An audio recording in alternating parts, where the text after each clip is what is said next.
दोस्तों पीएचडी करना बहुत सारे स्टूडेंट्स का अरमान होता है कि वो पीएचडी कंप्लीट करें और अपने नाम के आगे डॉक्टर लगाएं। डॉक्टर प्रीफिक्स लग जाता है नाम के आगे जब कोई पीएचडी कंप्लीट कर लेता है। बट यहाँ पर बहुत सारी प्रॉब्लम्स खड़ी होती हैं जब आप प्राइवेट यूनिवर्सिटी की तरफ रुख करते हैं और आपको प्राइवेट यूनिवर्सिटी की तरफ रुख करना पड़ता है। आप चाहते नहीं हो, क्योंकि ज्यादातर स्टूडेंट्स का गवर्नमेंट यूनिवर्सिटीज में नाम आता ही नहीं है, और या फिर जो उनकी लेंथी प्रोसीडिंग है या फिर थोड़ा टफनेस जो होती है पीएचडी कंप्लीट करने में, उन चीजों से आप बचते हैं या फिर आप उतने ब्रिलियंट स्टूडेंट नहीं होते हैं।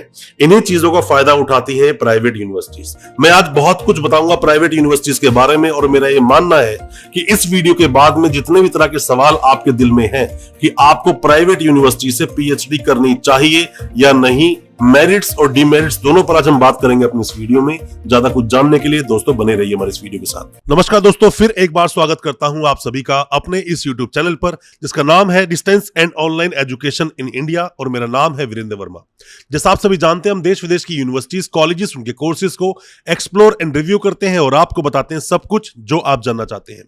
दोस्तों हमारे पास हालांकि बहुत सारे स्टूडेंट्स के कमेंट आते हैं और पूछते हैं कि सर पीएचडी में एडमिशन लेना है, इस यूनिवर्सिटी में एडमिशन ले या ना ले, ये यूनिवर्सिटी कैसी है, या फिर हम उन्हें कोई अच्छी एक प्राइवेट यूनिवर्सिटी रिकमेंड करें जहां से वो पीएचडी कर सकते हैं।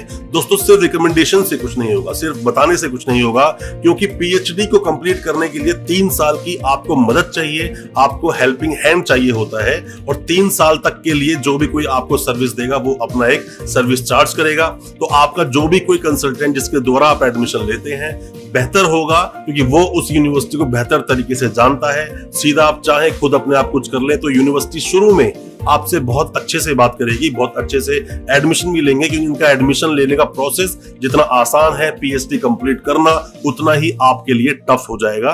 बेहतर है कि आपके साथ में कोई हेल्पिंग हैंड हो। दोस्तों अगर ये वीडियो आपको अच्छा लग रहा है तो अभी वीडियो को लाइक करें ताकि हमें और मोटिवेशन मिल सके, हमें प्रोत्साहन मिलता है और अच्छी अच्छी वीडियोस आपके लेकर आने के लिए। और आप अगर पहली बार आए हमारे चैनल पर, अभी चैनल को सब्सक्राइब करें ताकि इसी तरह की एजुकेशनल वीडियोस आप तक पहुंच सके सबसे पहले। दोस्तों ये आपने अक्सर देखा होगा कि ज्यादातर प्राइवेट यूनिवर्सिटीज में एडमिशंस चलते ही रहते हैं, मतलब 365 दिन वो एडमिशन लेते रहते हैं। तो क्या ऐसा प्राइवेट यूनिवर्सिटीज कर सकती हैं? दोस्तों देखा जाए तो सभी प्राइवेट यूनिवर्सिटीज के पास लिमिटेड सीट्स होती हैं, पर ये एडमिशन लेते हैं बहुत ज्यादा। आप कुछ इस तरह समझिए कि मान लीजिए किसी भी यूनिवर्सिटी ने 1000 टोटल एडमिशन लिए पीएचडी में जब भी इन्होंने अपना एंट्रेंस कंडक्ट करवाया। हालांकि उतने गाइड इनके पास होते नहीं है। अब आपने एडमिशन ले लिया तो एडमिशन करने के बाद पहले ही साल में काफी सारे स्टूडेंट्स ड्रॉप आउट हो जाते हैं, मतलब कि वो अब पीएचडी को कंटिन्यू करना नहीं चाहते या वो कर नहीं पा रहे हैं। पहले साल में काफी सारे ड्रॉप आउट हो जाते हैं। सेकेंड ईयर तक जो लोग पहुंचते हैं, रिसर्च वर्क इतना टफ कर देते हैं ये प्राइवेट यूनिवर्सिटी वाले उनके लिए, और गाइड भी पूरी तरह से उनको सपोर्ट नहीं करता, मदद नहीं करता, जिसकी वजह से उनका भी कुछ दिल खट्टा सा हो जाता है और वो लोग भी इस कोर्स को आगे कंप्लीट करना नहीं चाहते, और जो फीस दे दी है वो फीस इनकी डूब जाती है।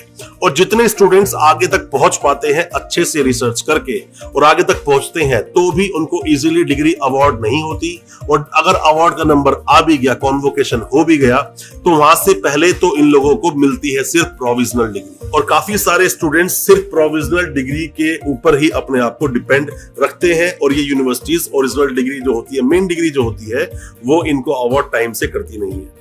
बहुत सारे ऐसे कंसल्टेंट, जिन कंसल्टेंट्स के द्वारा आपने एडमिशन लिया, काफी कंसल्टेंट्स को तो खुद यूनिवर्सिटी कुछ समझती नहीं। एडमिशन तो ले लिया, जब तक जरूरत थी तब तक ठीक था, एडमिशन लेने के बाद में खुद कंसल्टेंट की ही इंसल्ट करना या फिर गलत तरीके से उनकी बेइज्जती करना शुरू कर देते हैं स्टूडेंट के सामने। और स्टूडेंट को क्योंकि कंसल्टेंट सही तरीके चला रहा होता है, उनको बता रहा होता है कि कब फीस देनी है, कब नहीं, और किस तरह से आप पूरी प्रोसीडिंग को करें, और काफी सारे स्टूडेंट्स अपने कंसल्टेंट को ही ओवरटेक करके आगे बढ़ते हैं और बाद में प्रॉब्लम होती है, उनके साथ हेल्पिंग हैंड कोई नहीं होता।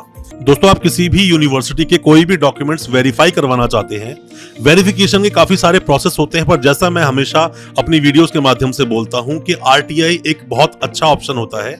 गवर्नमेंट प्रोसेस के थ्रू आपके डॉक्यूमेंट्स वेरीफाई हो जाते हैं, फिर भी आप चाहे तो सीधा यूनिवर्सिटी से ही वेरीफाई करवा सकते हैं। यूनिवर्सिटीज अपनी वेबसाइट पर डिटेल डाल के रखती हैं, या फिर आरटीआई लगवाएं, इसमें हम आपकी मदद कर सकते हैं। और अगर कोई भी डॉक्यूमेंट किसी भी यूनिवर्सिटी से आपने लिए हैं, अब फर्दर डॉक्यूमेंट्स आप निकालना चाहते हैं, माइग्रेशन डिग्री, LOR, ट्रांसक्रिप्ट कुछ भी निकालना चाहते हैं और आप यूनिवर्सिटी से बहुत दूर है, आप हेल्पिंग हैंड चाहते हैं, तो हो सकता है इसमें भी हम आपकी कोई मदद कर सके।